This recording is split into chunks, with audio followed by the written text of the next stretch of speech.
Si Dionysos était une femme, vous écoutez un nouvel opus du premier podcast dédié aux femmes leaders dans l'univers du vin. Je m'appelle Aurélie Charon-Giguet, je vis dans cet univers depuis plus de 20 ans et je mets ma créativité féminine et relationnelle au service du vin. Mon plaisir, vous faire partager mes rencontres. Aujourd'hui, je me trouve au sud de la vallée du Rhône, entre Camargue et Cévennes, plus précisément dans l'appellation des Costières de Nîmes, au Château Beaubois. Je suis ravie d'avoir au micro de Si Dionysos était une femme, une vigneronne engagée, Fanny Boyer.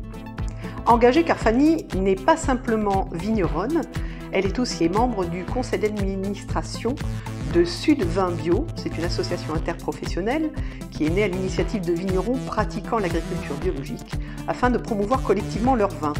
Fanny, merci de m'accueillir sur la propriété familiale qui est simplement splendide, une petite pépite du Sud que je recommande à nos auditeurs à venir découvrir. Fanny, je te laisse la parole pour d'abord nous présenter le Château Beaubois, son terroir, son vignoble et son histoire. Donc Beaubois finalement est rentré dans la famille au début des années 20. Notre arrière-grand-père et grand-mère, notre arrière-grand-père était médecin de campagne, donc médecin à cheval ou en calèche, au gré des saisons. Et il allait de village en village et de domaine en domaine, parce que finalement les domaines, il n'y avait pas la mécanisation et les tracteurs à l'époque, donc il y avait beaucoup de main-d'œuvre. Et donc les domaines, c'était un vrai petit village, donc voilà, il allait soigner tous les gens qui peuplaient cette campagne. Et donc du coup, c'était notre arrière-grand-mère qui tenait un peu les rênes du domaine, parce que son mari était quand même bien occupé. Et après la Seconde Guerre mondiale, mon grand-père et ma grand-mère, donc Lucie et Pierre, ont repris le domaine. Et puis mes parents, au milieu des années 80, Jacqueline et Jean-Marc. Donc chaque génération a amené un peu sa pierre à l'édifice, et puis mon frère et moi depuis les années 2000. D'accord. Et donc, si je comprends bien, le château a plus de 100 ans. Oui, dans la famille, exactement. Dans la famille, on devait d'ailleurs fêter les 100 ans du domaine. Bon, ça a été une année Covid qui nous a un peu empêchés. Mais voilà, on refêtera pour une autre dizaine ou une autre... on verra. D'accord. La 101e année, donc aujourd'hui tu es donc associée à ton frère François. Et le Château Beaubois compte combien d'hectares ? Alors, aujourd'hui, c'est 70 hectares. Il faut dire que c'était à l'origine 2 domaines qui se touchaient, qui étaient voisins. Donc, un domaine qui appartenait à la famille de mon papa et le Château Beaubois qui appartenait à la famille de ma maman. Donc, ils étaient voisins, ils se sont mariés voisins. Avec des familles qui s'appréciaient pas forcément, comme souvent en agriculture, les voisins se regardent plus que ceux qui ne se parlent. Et voilà, un vrai mariage d'amour entre papa et maman. Et du coup, ils ont réunifié ces 2 domaines, qui du coup est devenu plus gros parce que voilà, il y avait 2 vignobles à l'origine. Donc le Château Beaubois, vous l'aurez compris, il y a plein de cuvées différentes. C'est une appellation qui demande à être découverte si vous ne la connaissez pas. Et maintenant, on va rentrer un petit peu plus dans le détail parce que donc tu es associé avec ton frère François. Mais moi, ce qui m'intéresserait, c'est de comprendre ton histoire à toi. Pourquoi justement tu as repris le flambeau du Château Beaubois, puisque moi j'ai pu lire dans Marie-Claire Magazine, parce que Château Beaubois est souvent dans les magazines, et oui, que pour une fille, devenir vigneron n'est pas toujours une évidence, et que tu te voyais plutôt professeur d'anglais, c'est ça ? Et que ton père t'avait appris à déguster pour justement maîtriser la langue, le code du vin. Et ta maman t'emmenait sur les salons. Oui. C'est ça ? C'est ça, oui. C'est un parcours, c'est des débuts pas forcément axés sur l'agriculture ou le monde agricole, qui pour moi était un monde de travail, de labeur, d'efforts intenses, de moments de moments de partage familiaux finalement très rares, mais ça c'est dû aussi à l'époque, quand mes parents ont commencé à travailler sur le domaine. Ils avaient 35-40 ans sur le domaine, donc mon frère et moi, on était fils et filles de ville. On vivait à Nîmes, on allait à l'école à Nîmes. Et du jour au lendemain, mon grand-père a dit à ma mère, écoute, voilà, tu es la seule fille de la famille, j'en ai marre, je veux prendre ma retraite, donc voilà, j'aimerais bien que tu me dises si tu veux reprendre le domaine, sinon je vendrai, c'est pas très grave. Donc ça veut dire que tes parents avaient d'abord une vie d'employé, Oui, c'est ça? une autre vie. Alors papa avait quelques vignes qu'il amenait en cave coopérative, donc il savait déjà ce qu'était la culture de la vigne. Mais maman n'était pas du tout de ce métier, elle travaillait dans une pharmacie, donc voilà, on était des vrais citadins. Même si on venait tous les week-ends au MAS, qui était pour nous notre parenthèse de la semaine, mais plus comme une résidence secondaire et comme une vie un peu un retour aux sources, que comme une activité agricole et un lieu de vie agricole, quoi. Donc ça veut dire que ta mère a dû se former? Oui, elle s'est formée au vin. Oui. Elle s'est formée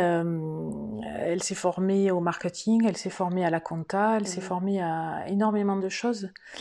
Mais mon grand-père l'a un peu mis face à une vraie montagne. Il lui a donné une nuit pour réfléchir à ce changement de vie. C'est brutal. Voilà. Papy avait beaucoup de caractère, et puis c'était une époque où les femmes reprenaient peu les domaines. Et il avait... En même temps, je pense qu'il n'avait pas envie de donner trop de pression à maman. Et en même temps, c'était aussi son caractère de lui dire, ben voilà, hein, tu prends ta décision et puis ce sera une page nouvelle pour toi, mais voilà, il faudra qu'elle soit ferme, cette décision. Et encore fallait-il que ton père suive. Tout à fait, tout à fait. Bon, après, je pense que c'est aussi le projet d'un couple. Hein. Oui. Au bout d'un moment, papa s'est de suite attelé à la tâche, même si c'était pas son vignoble, etc. Il a pris ce boulot à bras le corps et âme, enfin, etc. Donc voilà, je les voyais beaucoup bosser, et du coup, ça m'attirait peu. François, au contraire, lui, ça l'a de suite, très jeune, il allait dans les vignes avec papa, avec mon grand-père. Enfin, il a toujours été un garçon ou un homme d'extérieur et de nature. Et voilà, lui, il savait très tôt qu'il travaillerait là-dedans. Donc moi, je voulais, ou être prof d'anglais, ou tailler des pierres précieuses, rien à voir. Mais peut-être, finalement, pierres précieuses, toujours ce lien à la terre, finalement, qui est aux profondeurs, voilà, aux choses plus profondes. Oui, pas seulement ce qui brille, mais c'était surtout d'aller rechercher l'origine. Oui, tout à fait. D'accord. Et donc tu as mis en parenthèse ces projets-là que tu avais pour toi. Et qu'est-ce qui a déclenché cette arrivée au Château Beaubois? Il y a eu plusieurs choses. Il y a eu d'abord effectivement mon papa qui m'a très vite donné le goût de la dégustation des vins.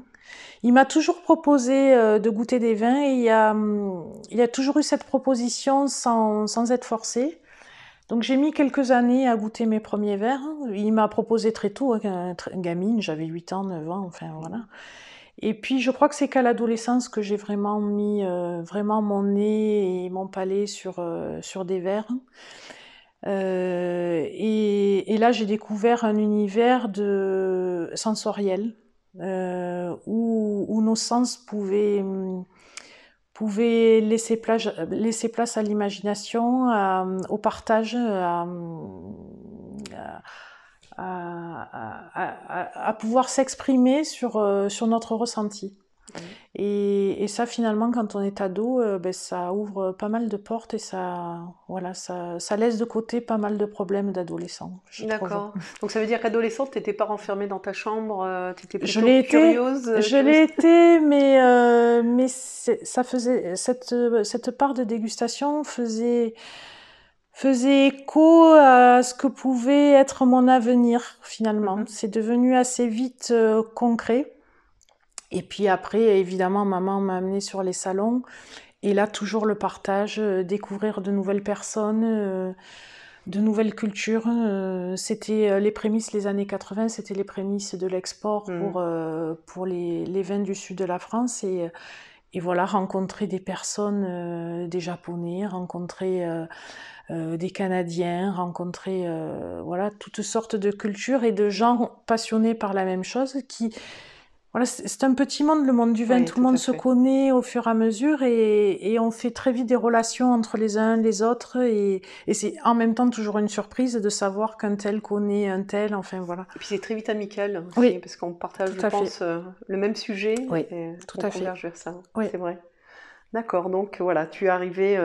Et du coup, avec ton frère, vous êtes quasi en même temps ou qui a commencé en fait? Alors, on a 4 ans, un peu plus de 4 ans d'écart. François a très vite commencé à travailler ici. Il était assez malheureux à l'école. Parce que toujours cette envie d'être dehors et de faire des choses avec ses mains. Quand on le voit physiquement aussi, c'est un homme très imposant. Il est grand, assez costaud. Donc voilà, il a ce besoin physique De se dépenser. de se dépenser. Et moi, voilà, c'est venu petit à petit. Lui a commencé à travailler. Moi, j'ai fini mes études et donc je suis passée par un bac Vitie-Hainaut, puis ensuite je suis allée à l'agro à Montpellier pour faire un commerce des vins, enfin un BTS commerce des vins, puis ensuite une école de commerce. Et je suis partie un petit peu à l'étranger, notamment en Afrique du Sud, j'avais besoin de partir du domaine pour me faire un peu par moi-même, travailler pour d'autres personnes, me challenger je savais qu'en revenant ici, voilà, ce serait définitif. Oui. Donc voilà, j'avais besoin de voir d'autres horizons. D'aller puiser ailleurs aussi, Oui. c'est intéressant Oui. de voir comment les autres travaillent, ramener après aussi du bon Oui. de ces expériences. Et se débrouiller par soi-même, c'est-à-dire se débrouiller en dehors de ce cadre familial qui finalement nous lie et qui est générationnel. Voilà, c'était une manière aussi pour moi de dire, bon voilà, j'existe par ma personne et il va falloir que je trouve qui je suis pour pouvoir trouver ma place après parmi vous et pour plusieurs années, quoi. Tout à fait. Et puis c'est vrai que du coup, vous êtes quand même entrepreneur. Oui. Ce qui veut dire voilà, responsabilité, engagement, savoir prendre les difficultés à bras-le-corps, les relever. D'accord, donc c'est bien, c'est une belle expérience. Mais c'est vrai que voilà, dans les autres podcasts également réalisés, à chacune des femmes, on sent qu'il y a eu ce besoin d'aller se former ou d'aller voir ailleurs, d'ouvrir son champ de curiosité. Pour amener tout le bénéfice après au sein des propriétés, c'est important. Alors maintenant, on va parler du vin et de toi, cet amour, donc on l'a compris, il est transmis, mais c'est un choix délibéré et assumé. Qu'est-ce qui te fascine dans le vin précisément? Fais-nous rêver un peu. Qu'est-ce qui me fascine dans le vin? Bon, on en a un petit peu parlé, c'est ce partage, bon, le verre c'est quand même la convivialité, je veux dire, c'est comme une assiette, c'est comme... on est français, on est né là-dedans, on est bercé par nos repas de famille, enfin, quel que soit notre milieu social, notre région de naissance, enfin, etc. Il y a toujours l'assiette et le verre, c'est toujours un moment de partage. C'est cette fascination pour la multitude d'odeurs qui peut se révéler. Alors aussi bien au nez qu'en bouche, c'est se dire je peux boire un vin dans un moment de détente et pas trop y réfléchir, même s'il y a toujours quand même le cerveau et le travail qui est un peu formaté. Voilà, qui revient dans le verre finalement. C'est ces questions, tiens, avec quoi associer ce vin? Quand est-ce que ce vin sera à son optimum? Est-ce que je le garde? Est-ce que je le garde pas? Est-ce que je pourrais faire ça chez moi? Est-ce que j'ai envie de rencontrer ce vigneron, discuter avec lui? Voilà, il y a plein de... Il y a tout un univers, donc il y a un univers culturel qui n'a pas de limite. Il y a un univers historique qui n'a pas de limite aussi. On fait du vin depuis des siècles et des siècles. J'espère qu'on en fera encore pour des siècles et des siècles. On en a fait dans toutes les cultures, dans toutes les religions on parle du vin. Voilà, c'est ce côté universel du vin qui est fascinant. Et à l'infini, finalement, c'est le champ des possibles. Oui, tout à fait. Fanny, tu es sur tous les fronts. Bon, tu es mère, mère de 2 enfants, adolescents et jeunes adultes, c'est ça? Oui, Margot a bientôt 18 ans et Victor, ado, 12 ans. Donc, on est en plein dedans. Oui. Une belle adolescence. Tu es vinificatrice, commerciale, co-administratif. Bon, c'est un choix volontaire ou est-ce que c'est un choix de pouvoir tout maîtriser sur le domaine? Comment tu analyses ces fonctions-là aussi larges? Alors, c'est lié à mon parcours, hein, cet amour de la dégustation. Je ne me voyais pas être purement commerciale et ne pas mettre mes vins dans le vin.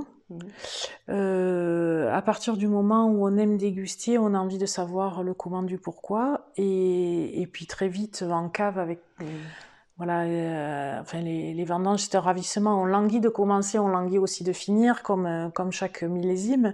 Mais voilà, c'est comme ça que j'imaginais mon métier, c'est-à-dire faire le vin. Le vendre, c'est encore un autre aspect. Le vendre, c'est la partie de communication, c'est la partie d'échange, de rencontres, etc. Donc oui, beaucoup de fronts, mais ça fait partie de notre métier. Nous, on a la chance d'être un duo avec mon frère. C'est pour ça aussi qu'on s'est développé ces dernières années, parce que il a sa partie vignoble, il est très bon sur le vignoble. J'ai ma partie vinification, commercialisation. On travaille et on se fait 1000% confiance, et c'est comme ça que ça marche. Bon, on s'épargne pas beaucoup aussi, hein, mais voilà, ça fait partie de cette part de réussite qu'on peut avoir maintenant. Mais je voyais pas mon métier autrement qu'en m'investissant de multiples manières. Et de toute façon, le métier de vigneron, il faut être multiple. La production, la transformation, la commercialisation, l'aspect économique, donc la comptabilité, les investissements, etc. Le marketing, les réseaux sociaux, Internet, tout ça. Enfin, on est obligé d'être ultra polyvalent. Voilà. Donc voilà, j'ai pas l'impression d'être une extraterrestre dans le monde du vin. Mais quand même, j'en reviens à ma première phrase où tu es mère de famille, hein, tu as tes enfants, et comme tu es vinificatrice, ça veut dire que tu passes ton temps en cave au moment de la rentrée scolaire. Comment dans l'éducation ça s'est passé pour tes enfants? Parce qu'à un moment donné, j'entends beaucoup de femmes vigneronnes qui disent bon, il y a une part de culpabilité de ne pas être là. Cette culpabilité, on l'a toute en tant que femme. Quel que soit le métier. Et c'est vrai que quand on est à la cave, c'est une période dure, la rentrée. Alors c'est dur pour nous, c'est dur pour les enfants. Eux, ils ont besoin de notre attention parce que c'est un moment clé de leur période scolaire. Et puis il faut tout, quoi. Il faut s'habiller, il faut le cartable, il faut les cahiers, il faut les fournitures, remplir les dossiers, enfin, etc. Et puis être attentif à ce que les premiers temps de leur année scolaire partent sur de bonnes bases. Et en même temps, mes cuves ont besoin de la même attention. Donc c'est vrai que c'est très intense. Mais finalement, les enfants, je pense qu'ils nous voient... Ils nous voient travailler, ils nous voient nous investir, et quand ils voient qu'on est heureux dans ce qu'on fait, ils nous laissent prendre une part de leur temps sur notre travail, et puis bon, à charge à nous de leur rendre leur temps à eux, quoi, en d'autres moments. Donc effectivement, septembre, c'est horrible. Alors voilà, c'est horrible, et on va arriver à la partie énergie et rituel. Parce qu'il en faut de l'énergie, hein, il en faut de l'énergie entre cette partie-là de vinification qui prend 1 mois, 1 mois et demi, voire 2 mois. Et puis après, tu es aussi commercial, donc tu es sur les salons, les week-ends, les soirées, les dîners, etc. Comment fais-tu, toi, pour conserver cette énergie? Comment te ressources-tu? Alors, on a des périodes qui sont bercées par la saisonnalité, donc ces vendanges, puis ces salons, et puis les tournées commerciales, enfin, etc. Donc, On a aussi été élevés avec 3 dominantes, la famille, le travail, les amis. Donc voilà, il y a aussi il y a cet amour du travail qu'on fait, ce vers quoi ça nous mène, et en même temps tout notre entourage qui est autour de nous et qui nous porte un peu, parce que on se ressource avec les amis, on se ressource avec la famille, on se ressource par d'autres activités, même si on n'a pas trop le temps. Voilà, les plannings sont chargés. Il y a certains compromis à avoir entre les moments pour la famille, les moments pour le travail, les moments pour les amis. Donc voilà, c'est une vie intense, mais voilà. Et tu t'octroies une petite passion? J'ai pas mal de passions. Alors d'abord, je pense que voilà, il faut physiquement tenir le coup. Oui, donc un peu de sport? Ou un peu de sport, un peu de natation, même dès que je peux. Ça me permet déjà physiquement pour le corps, voilà, ça entretient, et puis pour la tête aussi. Dans l'eau, mon esprit se vide. Un peu de golf aussi, parce qu'être dans la nature, ça fait du bien. Moi, j'ai la partie finalement qui est le moins ouvert sur la nature. Le bureau, les salons, la cave, tout ça, c'est dedans. Donc voilà, le golf me permet aussi d'être un peu dans la verdure. Puis ça permet de se recentrer aussi. Oui. C'est un moment de grande concentration. De concentration, d'oubli de ses problèmes, parce que sinon d'être focus sur la balle. C'est ça. Donc oui, il faut avoir une vie pour soi, une vie pour la famille, une vie pour les amis, et il faut arriver à maîtriser tout ça et à le caser dans le planning. Tout combiné. J'aime à dire que les vins de femmes, ou les femmes travaillant au plus proche du vin, marquent notre époque. Avec ton expérience, qu'ont-elles apporté à ce bel univers? Je pense que c'était d'abord une nécessité que les femmes pénètrent ce métier, parce qu'il y avait un besoin de... D'abord, chaque génération amène quelque chose, comme on le disait tout à l'heure, mais voilà, je pense qu'il y avait un besoin d'un peu plus d'ouverture, peut-être. Je sais pas, il y a 30 ou 40 ans, les gens parlaient peu entre eux. Au niveau du boulot, je parlais. Oui. Il y a eu peu d'échanges de tiens, toi, tu fais comment sur cette parcelle On n'était pas trop dans la confidence. Chacun gardait un petit peu ça. C'est ça.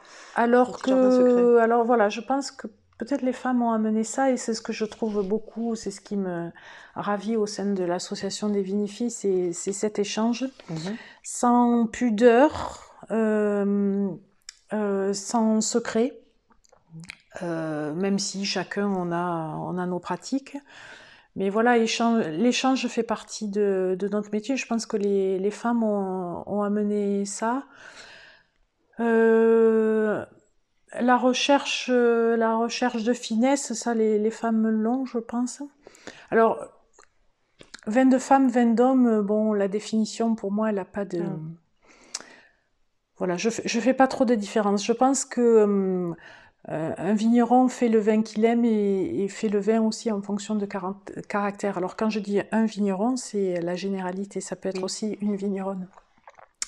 C'est un peu comme l'humain, en fait. Voilà.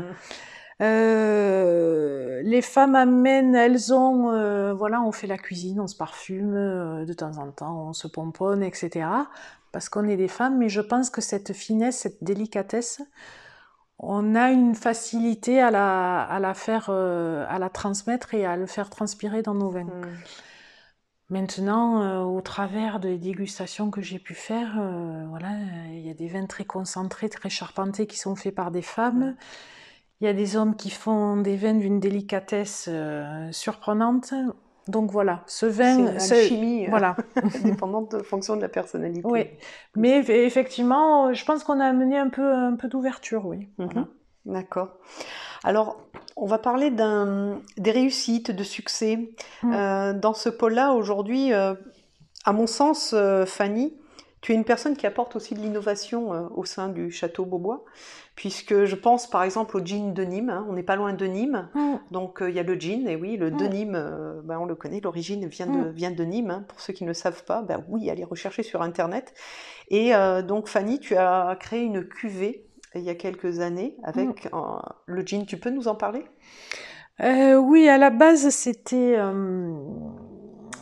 une matière que je porte, que je portais et que je porte au quotidien. Alors aussi bien avec classe qu'en cave avec mes grosses chaussures et mes raccords et mes tuyaux et mes pompes. Donc voilà, c'est un vêtement qui nous colle à la peau, qui là aussi est intergénérationnel, qui est universel, enfin. Et donc c'est une matière qui m'a toujours attirée. Et puis voilà, par hasard, j'avais toujours l'ambition de faire une étiquette en jean, et par hasard j'ai lu un article sur un jeune Nîmois qui voulait retisser, relocaliser le tissage de la toile à Nîmes.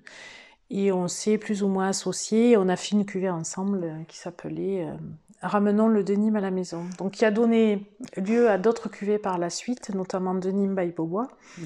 Mais effectivement, et là aussi c'est tout le bonheur de notre métier, c'est un jour avoir une idée, et puis par hasard une rencontre, et puis le fait de cette ouverture d'esprit, aller vers les autres, s'intéresser à leur métier, et finalement on arrive à faire des connexions, et puis l'histoire est belle, quoi. Voilà, c'est un joli cross-branding, on va dire. C'est vrai. Et après, donc, pendant ce confinement également, tu as lancé les masques en jean, hein, Oui. avec Oui, on a fait des masques. Alors ça, c'est venu de maman. Il n'y avait pas de masque, et puis comme moi je partais plus, j'avais plus ma valise à la main, Covid aidant. Du coup, maman était plus, on était un peu centré sur notre domaine. Enfin, il nous manquait quelque chose tourné vers l'extérieur. Et puis c'était les premiers mois, personne n'avait de masque, on ne trouvait rien, enfin, etc. Et maman s'est mis on avait donc notre expérience avec les ateliers de Nîmes, donc au travers de cette cuvée en toile.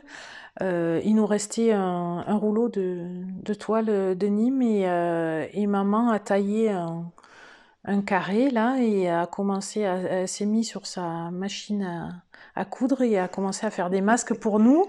Et j'ai fait un post par hasard comme ça pour le fun.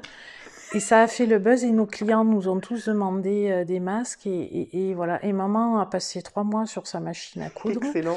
Et puis finalement, Guillaume des ateliers de Nîmes nous a aidés aussi à en faire. Enfin voilà. Mais à l'origine, c'est maman qui avait lancé le truc. C'est la magie aussi des réseaux sociaux qui a fait que voilà. Ça a bien pris, la mayonnaise a pris. Ouais. Alors en plus de ça, du coup, j'aimerais bien avoir ta définition à toi de réussite et de succès. C'est quoi pour Fanny Beaubois? Oh pardon, c'est quoi pour Fanny Boyer du Château Beaubois? On m'appelle souvent Fanny Beaubois, mais ça m'offusque pas.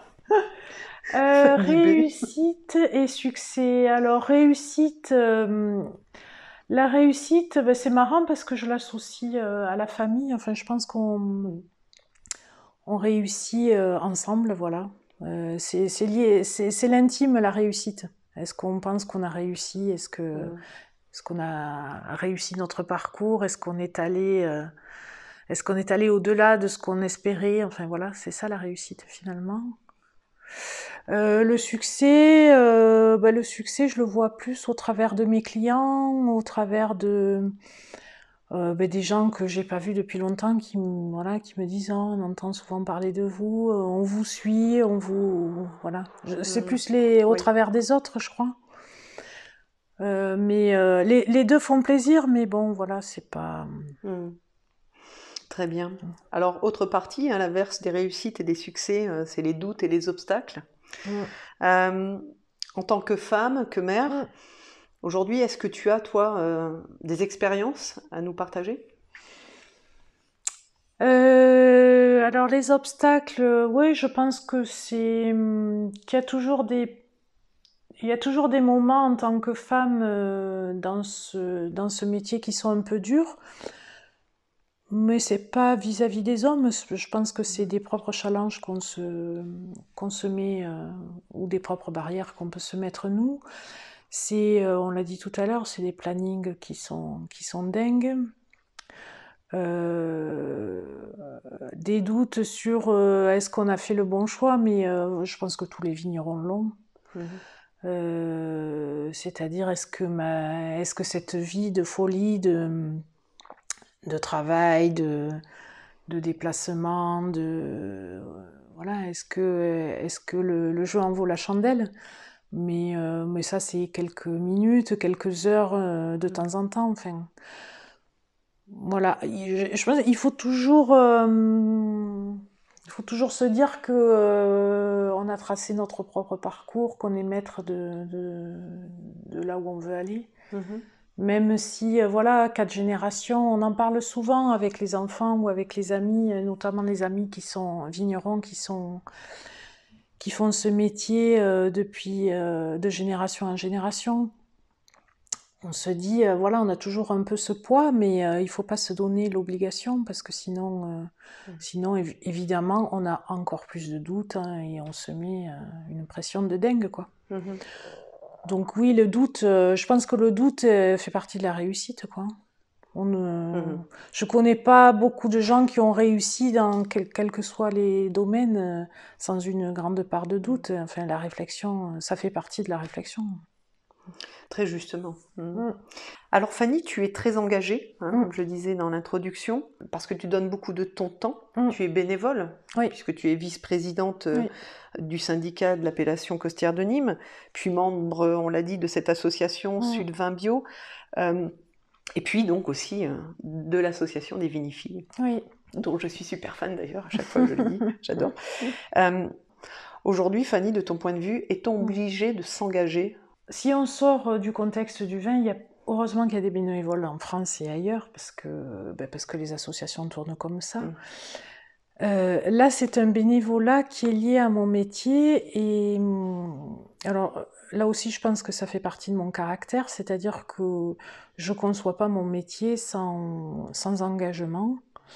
Donc, travailler au sein de l'appellation, c'est offrir du temps pour le collectif. Alors, le collectif, c'est à double tranchant, c'est en même temps donner une vision, et en même temps, ça plaît pas forcément à tout le monde. Voilà, j'ai pas la science infuse, c'est pas forcément ma vision qui est la bonne pour toute une appellation. Donc voilà, il y a ce côté très prenant où on interagit sur des projets de l'appellation, sur des initiatives, sur de la communication. Enfin, ça aborde plein d'aspects. Et d'un autre côté, on est un peu aussi porte-parole des autres vignerons. Donc voilà, il y a un aspect politique qui me dérange beaucoup, par contre, parce que ça n'a jamais été ma tasse de thé. Mais l'engagement par la décision et par l'action, ça c'est hyper intéressant. C'est hyper intéressant parce que, voilà, pour moi, en plus des cotisations qu'ont les ODG auprès de leurs adhérents, il devrait y avoir un minimum syndical, hein, c'est le cas de le dire. Aujourd'hui, on n'est pas obligé, mais je pense que ce serait bien que tout le monde donne un peu de temps, même si c'est fait par d'autres. Un vigneron qui porte son domaine, il porte aussi son appellation. Hein. Quelqu'un qui part dans le monde entier vendre ses vins, il porte aussi son appellation. Mais travailler, oui, pour le collectif devrait être un peu plus poussé, on va dire. C'est ce que disait Françoise Ollier du domaine Ollier Taillefer, c'est de motiver les jeunes, les jeunes vignerons. Est-ce que tu as la même chose ici dans les costières de Nîmes? C'est qu'il y a très peu de jeunes qui finalement intègrent le collectif? Alors, il y a finalement ma génération, il y a une génération, on va dire 35-45 ans, qui est assez nombreuse. Alors, aussi bien des domaines familiaux, hein, depuis plusieurs générations, que des néo-vignerons, ou que des vignerons issus de familles d'autres appellations. On est assez nombreux. Donc il y a un certain collectif, là, il y a une certaine dynamisation ou redynamisation de l'appellation, et on le sent au travers des vins, on le sent dans la presse, les journalistes parlent de plus en plus de nous, et en mieux, et c'est tant mieux. Donc c'est sûr que c'est au travers des jeunes, mais je pense aussi que quand on est très jeune, on a une certaine ambition pour notre propre domaine, ou pour notre carrière, ou pour notre vignoble, qui fait qu'on n'a pas trop le temps. Pas trop le temps. Et est-ce qu'ils se sentent légitimes d'être au sein d'un collectif? Alors, cette légitimité, alors voilà, tout à l'heure on parlait de doute et de doute de réussite au travers de la réussite. Je pense que la légitimité, on a tous à un moment donné, on s'est tous posé la question, est-ce que je suis à la bonne place? Est-ce que voilà. Donc effectivement, on a besoin des jeunes, mais je comprends, enfin à 30 ans, je voulais pas m'engager dans quoi que ce soit parce que j'avais tellement de travail, enfin il y avait tellement de choses à faire, tellement de choses à donner sur le vignoble. Voilà, après quand les choses commencent à se mettre en place, on a aussi envie d'aller vers les autres et de rendre un peu pour notre appellation ou pour d'autres associations, quoi. D'accord. Le leadership. Alors aujourd'hui, Fanny, à ton niveau et au sein du château, de collectifs, etc., on l'a vu, quand même, tu es leader. Pour nos chers auditeurs et auditrices, quels conseils, toi, tu donnerais ou des astuces pour certains jeunes qui ont envie de se lancer ou autres, qui sont à la recherche du leadership? Qu'est-ce que c'est d'abord le leadership pour toi? Alors c'est marrant parce que je vois très bien ce que c'est de l'extérieur pour d'autres métiers ou dans mon métier, mais je le ressens pas moi en tant qu'être humain. C'est-à-dire, j'ai pas l'impression d'être un leader ou d'être un meneur ou d'être. C'est plutôt dans tes fonctions. Voilà, exactement. Donc là, moi, je le vois au travers de mon éducation et je reviens souvent à ça parce que c'est ma construction. Mais le leadership, c'est savoir travailler en équipe, c'est amener les équipes, alors aussi bien de notre entreprise qu'au travers d'associations, c'est amener les équipes vers un même objectif, c'est que chacun trouve sa place, c'est laisser s'exprimer les ambitions de chacun, ou les envies de chacun, ou les caractères de chacun. Donc voilà, c'est une part de liberté et en même temps aller un peu comme un entonnoir, c'est-à-dire toutes ces petites libertés, les amener vers le même objectif, quoi. D'accord. Voilà. Donc ça, c'est au sein du Château Beaubois, au niveau du management. Oui. Hein, c'est de l'implication de la part de tes équipes, de l'implication, c'est de l'autonomie, c'est tout en suivant la culture d'entreprise. Oui. Il travaille au Château Beaubois. Alors, il travaille pour nous, il travaille au Château Beaubois, nos salariés, nos employés, notre équipe, mais il travaille aussi pour eux. Enfin, je crois en l'accomplissement personnel, quoi, finalement. Personnel dans son travail. On a des employés qui sont là depuis très longtemps. Le dernier qui nous a quittés, qui est parti à la retraite, ça faisait 3 générations qu'il travaillait sur le domaine. Il a connu mes grands-parents, mes parents, et il a fini sa carrière avec mon frère et moi. Voilà, je conçois pas qu'on finisse sa vie à Beaubois, mais je crois en cet accomplissement personnel pour voilà, se lever le matin en se disant voilà, je sais pourquoi je me lève et j'ai envie de me lever pour ça, quoi. Bonne question, je retourne. Quel est ton pourquoi le matin?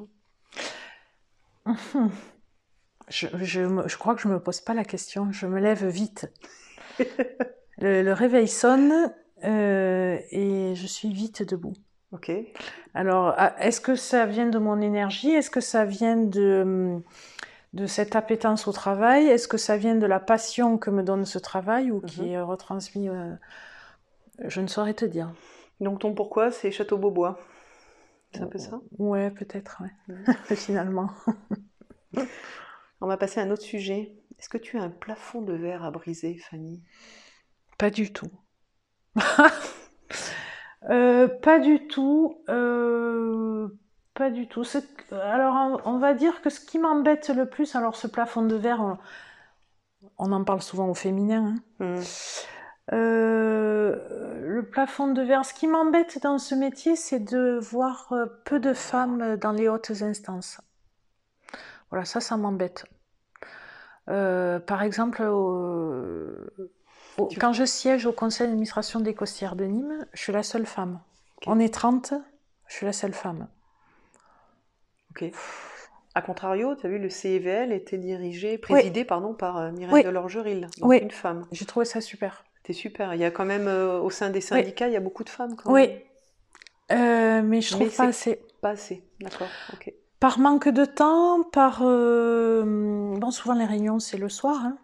Donc 19h30, 20h, on est encore en réunion. Les soirs où j'ai réunion, les mardis soirs, mes enfants me voient pas trop, quoi.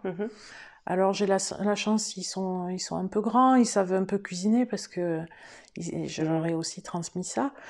Mais c'est pas facile. Voilà, la femme à la maison pour s'occuper des enfants quand même. Donc du coup, oui, les horaires mal définis peut-être. Ouais, les réunions le mercredi, même si mes mercredis, je les passe pas avec mes enfants, j'ai toujours entre deux dossiers, j'amène Victor au rugby, Margot quelque part, enfin, etc. Bon, c'est aussi le côté agréable de notre métier, c'est que on peut lâcher 5 minutes et revenir, voilà. Mais ouais, ce qui me dérange dans le plafond de verre des femmes dans le vin, c'est voilà, ce manque de présence, de représentativité, en fait. Voilà, c'est tout. Après, l'aspect plafond de verre financier, on n'est pas salarié, hein. Souvent on a des rémunérations d'associés, souvent en viticulture, enfin. Donc on s'octroie le salaire qu'on veut bien s'octroyer finalement. Et là, pour le coup, mon frère et moi, même si étant dans la même structure, on fait quand même 2 métiers différents. Et c'est pas parce que je vends plus de bouteilles et qu'il va faire moins de raisins qu'on va pas gagner la même chose, quoi. On est dans le même bateau, voilà. Donc tout c'est l'équité. C'est 50-50 et ça tourne comme ça parce que sinon ça n'a pas de sens, quoi. Très bien. La place de la femme au pouvoir, qu'est-ce que cela évoque pour toi? On vient d'en parler un petit peu parce que le conseil d'administration c'est une part de pouvoir, mais qu'est-ce que ça évoque, la femme au pouvoir? La femme au pouvoir, pas grand-chose de plus que l'homme au pouvoir. Si ce n'est que dans tout ce que j'ai vu autour de moi, la femme au pouvoir est moins dans bon, je vais pas écraser l'autre pour exister. Ça, c'est quand même assez prégnant. Donc voilà, je me dis que voilà, je suis pas sûre qu'il y ait autant de guerres s'il y avait autant de femmes au pouvoir. Je me dis qu'il y a plein de pays, il y a la Nouvelle-Zélande, il y a les pays de l'Europe du Nord, enfin, qui ont élu des femmes à la gouvernance. Ouais. Et c'est des pays qui sont peu en conflit avec les autres, peut-être par tradition aussi, mais voilà, je me dis que ça a un rapport. Alors voilà, le pouvoir des femmes, le pouvoir des hommes, voilà, je me pose des questions. Est-ce que si les femmes avaient plus de pouvoir, là aussi dans les hautes instances, est-ce que est-ce que le monde irait serait un peu plus doux? Peut-être. C'est intéressant. Est-ce que tu as une femme ou des femmes qui comptent pour toi, des femmes inspirantes ou justement des femmes puissantes? Alors, j'ai quelques amies très proches femmes, mais j'ai finalement plus d'amis hommes. Bon, ça tient sûrement de mon caractère aussi. Après, des femmes inspirantes, il y en a plein. D'abord, au travers des Vinifilles, voilà, il y a Françoise Antèche qui est un rouleau compresseur. Voilà, ça c'est pour moi, ça reste une énigme.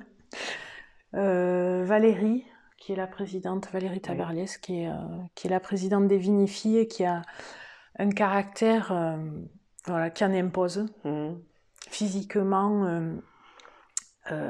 au niveau du caractère, enfin, de tout. Une femme magnifique, splendide, enfin. Et très accueillante, très chaleureuse, avec un sourire bienveillant. Tout à fait. A contrario, il y a une Anaïs Ricom que je connais beaucoup moins, mais pour laquelle j'ai beaucoup de... Voilà, c'est un peu... Anaïs, c'est un coup de foudre d'amitié, enfin, professionnelle. C'est une femme qui a une pudeur, qui a On sent on sent qu'elle en veut, mais au bon sens du terme. On sent qu'elle va au bout des choses, mais sans vague. Voilà. Elle avance petit à petit. Discrètement? Oui. Donc en fait, c'est à travers le réseau des viniphiles. Beaucoup. Je me suis je me suis construite par mon éducation, par mon métier, etc. Mais cette association m'a apporté tellement de joie, tellement de fierté, tellement de force aussi. Par la multitude des caractères et des situations de chacune, des filles qui font tout toutes seules. Le tracteur, les vinifs, les valises, les salons, enfin bon bref. Et puis d'autres qui sont hyper spécialisées, hyper techniques sur certains points. Voilà, je trouve que c'est en même temps tout le panel de la société réuni en une association et beaucoup axé sur le féminin sans être féministe pour autant, avec cet esprit de partage qui est essentiel à notre association. Avec beaucoup de bienveillance. Oui. C'est chouette. Donc on a parlé des femmes au pouvoir, on a parlé du réseau, justement, qui est très important pour pouvoir exprimer les doutes, les réussites, et puis aller chercher quelques informations par-ci, par-là. Alors, se réinventer, changer de paradigme, par ton engagement, on sait que tu apportes toujours quelque chose. On se souvient, il y a eu un podcast fait sur le premier webinaire organisé dans l'association, le syndicat de l'appellation côtière de Nîmes. Au sein du Château Beaubois, se réinventer, c'est quoi? C'est tous les jours? C'est par la biodynamie? C'est au niveau marketing? Tu y passes beaucoup de temps? C'est quelque chose qui arrive comme ça, par une petite idée ou... Ouais, en fait, je crois qu'il faut pas trop s'écouter dans la vie, mais il faut écouter sa petite voix. Pas trop s'écouter, c'est-à-dire que voilà, ce matin j'ai mal à la tête, je reste au lit, non, voilà, c'est pas ça. Écouter sa petite voix, c'est un jour une idée qui germe. Et ne pas l'oublier et à tout moment pouvoir la faire ressortir, quel que soit le contexte et même si ça n'a rien à voir. Alors je sais pas si je suis très claire, mais voilà, un jour on a une idée qui nous trotte en tête et on rencontre une personne et on se dit tiens voilà, avec elle, est-ce que je pourrais, cette petite idée qui me trottait, est-ce que je pourrais la mettre en pratique avec elle? Donc voilà, je pense qu'il faut... il faut avoir un certain sens de comment faire évoluer les choses, comment faire évoluer les idées qu'on a eues à un moment donné. Ça peut être des idées d'il y a 20 ans, comment on les retransmet maintenant au jour d'aujourd'hui avec l'état des choses actuelles.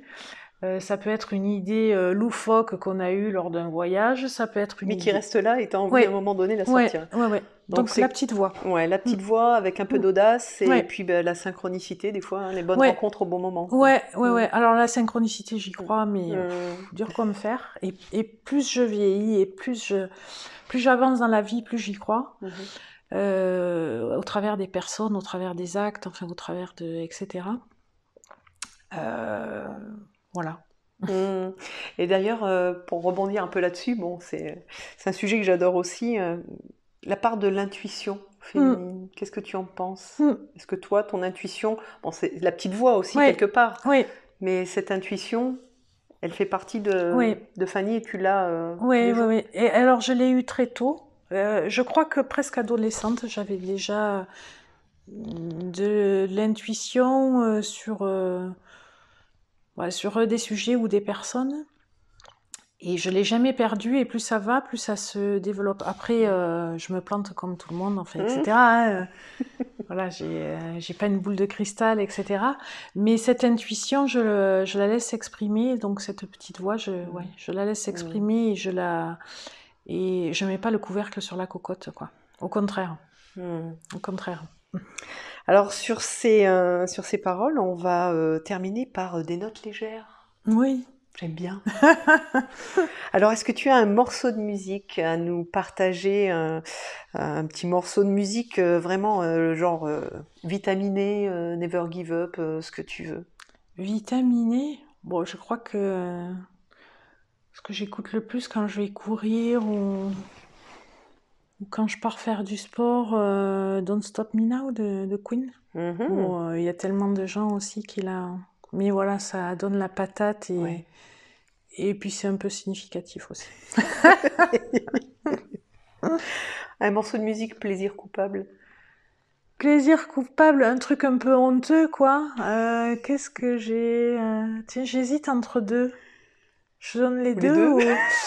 Alors, Camaro, Femme Like You. C'est un peu coupable et quoi? Et Jaloux de Dadju. Jaloux de Dadju, pas Ouais. mal. Ouais, bon choix, j'aime bien. Bon, on va revenir vers le vin parce que ça y est, hein, on laisse les notes légères comme ça. Quelque chose, un souvenir, le souvenir d'un vin, un vin mémorable, mais là, à l'instant T. Un Qui vient de chez toi ou souvenir. pas, hein? Ouais. Allez, une fois en Afrique du Sud. Donc j'étais partie 4 mois là-bas pour bosser donc, dans un autre vignoble avec d'autres personnes, une autre langue, quasiment une autre planète. Et l'œnologue qui m'avait embauchée pour me remercier m'avait invité au resto, un truc sublime. Et il m'a fait goûter un vin à l'aveugle et c'était un Ikem de mon année. Sympa. Quelle année? Voilà. Et comme ça, enfin, on va découvrir si Fanny est toute jeune. 74. Super. Donc, alors ça m'a marqué. Pourquoi je te parle de ça, tiens? Vin mémorable. C'est vrai que goûter un Ikem en Afrique du Sud, c'est super Voilà, intéressant. voilà. Il y avait ce côté, t'es à l'autre bout du monde, tu goûtes quand même un truc que peu de personnes sur Terre ont goûté. Donc, il y a ce côté un peu exceptionnel, enfin très exceptionnel. Et il y a ce côté, t'es à l'autre bout du monde, mais tu goûtes quand même un vin français qui fait partie de la référence, d'une des références françaises, comme la joaillerie, comme la parfumerie, comme voilà. Et tu le partages avec quelqu'un qui veut t'offrir quelque chose. Enfin, tu vois, c'est ce cadeau, ce présent. C'est pas un truc emballé, c'est pas un truc, tu vois. C'est un moment partagé, un moment de ma vie partagé avec cette personne-là que j'oublierai jamais. Alors, ce moment aurait pu se faire sans ce vin-là, mais c'est quand même une grosse cerise sur le cake, quoi. Un vin que tu recommanderais et pourquoi? Un vin que je recommanderais, mais il y en a plein. Il y en a plein. Un coup de cœur, là, paf. En ce moment, je bois beaucoup. On sort de l'été, j'ai bu tout l'été Zai Zai de chez Anaïs Ricom, parce que alors ça se boit trop facile. Je suis très axée Bourgogne en ce moment. Ça fait 2 ans que j'achète beaucoup de Bourgogne. Parce que c'est pas ma culture. Mes parents en achetaient peu. Et que plus ça va, plus j'aime les vins frais. Et plus ça va, plus j'aime la précision. Je parle des vins. Donc voilà, en ce moment, beaucoup de Bourgogne. Ok. Mais je pense que c'est une période. Enfin, je pense que le vin, c'est des périodes dans la vie. C'est des périodes, oui, Ouais. tout à fait. C'est pour ça que je précise bien, recommander à l'instant T. Ouais. Donc, vin de Bourgogne, tu as une appellation en particulier ou c'est vin de Bourgogne? J'aime beaucoup Pommard. Pommard. Ouais. Très bien. Tu cuisines, Fanny? Ouais. Est-ce que tu as une recette à nous partager? Une recette? J'en ai plein. J'adore cuisiner. Pour les amis, la famille. Le temps manque souvent, mais c'est un moment aussi où on se vide la tête. Alors tu vois, j'ai le bureau qui est la porte à côté là, de la maison et c'est le sas de décompression. Il y en a qui mettent la radio dans la voiture. Moi, c'est voilà, c'est des casseroles sur le feu. T'as envie de quoi? Une gibelotte d'agneau. T'as envie de ça? Allez, vas-y pour l'agneau. La gibelotte d'agneau, c'est assez simple finalement, hein. C'est un peu comme une blanquette. Tu remplaces par de l'agneau. Champignons que tu fais revenir dans du beurre. Hein, et dans la sauce, dans la blanquette, j'aime bien mettre du citron. Ça réveille un peu, ça donne un peu de peps, d'acidité sur le gras de l'agneau, voilà, ça en a un peu besoin. Et ça révèle le côté de l'agneau moins fort, finalement, hein, cette béchamel, on va dire, améliorée. Voilà, ça adoucit l'agneau. Et ça se mélange un peu champignon automnal, l'agneau qui est quand même une viande qui a du caractère, le côté soyeux ou enveloppant de la crème. Voilà, et le peps du citron, là, c'est très bien. D'accord. Et quel vin du Château Beaubois qui accompagne ce... Quel vin écoute, qu'est-ce qu'on va prendre? Une Confidence rouge. Quelle année? Quelle année? Tiens, ce week-end, on a ouvert un Magnum de 96 et c'était pas mal. Très bien, intéressant. Alors, peux-tu nous parler de cette cuvée? Confidence, Confidence, c'est une base de Grenache. C'est une cuvée qui est née il y a une quinzaine d'années, à l'époque où les grandes cuvées de Costières de Nîmes étaient avec 90-100% Syrah. Et j'étais un peu aigrie, et pas le terme, mais un peu lassée de tout ça. Et donc j'avais envie, j'adorais le Grenache, et voilà, Châteauneuf, ça fait quand même partie des bouteilles qu'on ouvre souvent ici. Et voilà, j'avais envie de remettre le Grenache un peu au goût du jour, donc on a créé cette cuvée avec François, d'abord en rouge et puis on l'a créé ensuite en blanc. Et c'est un autre aspect de notre appellation et de notre vignoble aussi, avec des grenaches aussi concentrés qu'on peut les avoir sur la partie que je viens de citer, rhodanienne, mais avec une fraîcheur inattendue finalement pour notre appellation. Donc c'est ce mélange des deux de puissance et de fraîcheur. D'accord. Et Confidence, pourquoi ce joli nom? Déjà, à la base, il n'y en avait pas beaucoup. Confidence, parce que la première année, c'était un 100% Grenache et on n'a pas le droit de faire des 100% dans notre appellation. Donc, on avait un peu pris la liberté de le faire. Et comme j'ai toujours cru à cette tradition française de l'assemblage, au bout de 2-3 millésimes, on a très vite assemblé avec un peu de Syrah qui a mené un éclat aromatique supplémentaire, un peu plus de couleur et de fraîcheur aussi. Donc voilà, Confidence, parce que il fallait que ça reste un peu secret sur ce 100%, et puis parce qu'il y avait peu de flacons. Donc aujourd'hui, c'est une cuvée qui est assez importante dans la panoplie des vins qu'on retrouve au Château Beaubois? Oui, c'est une cuvée chez nous qu'on vend entre le cœur de gamme et le haut de gamme, qui est vendu aux alentours de 15 € en prix public. Il y a les deux couleurs, blanc et rouge. Et ouais, c'est une cuvée que j'ouvre souvent pour moi. Chez moi, pour mes amis. Et c'est une cuvée, voilà, on a deux cuvées phares.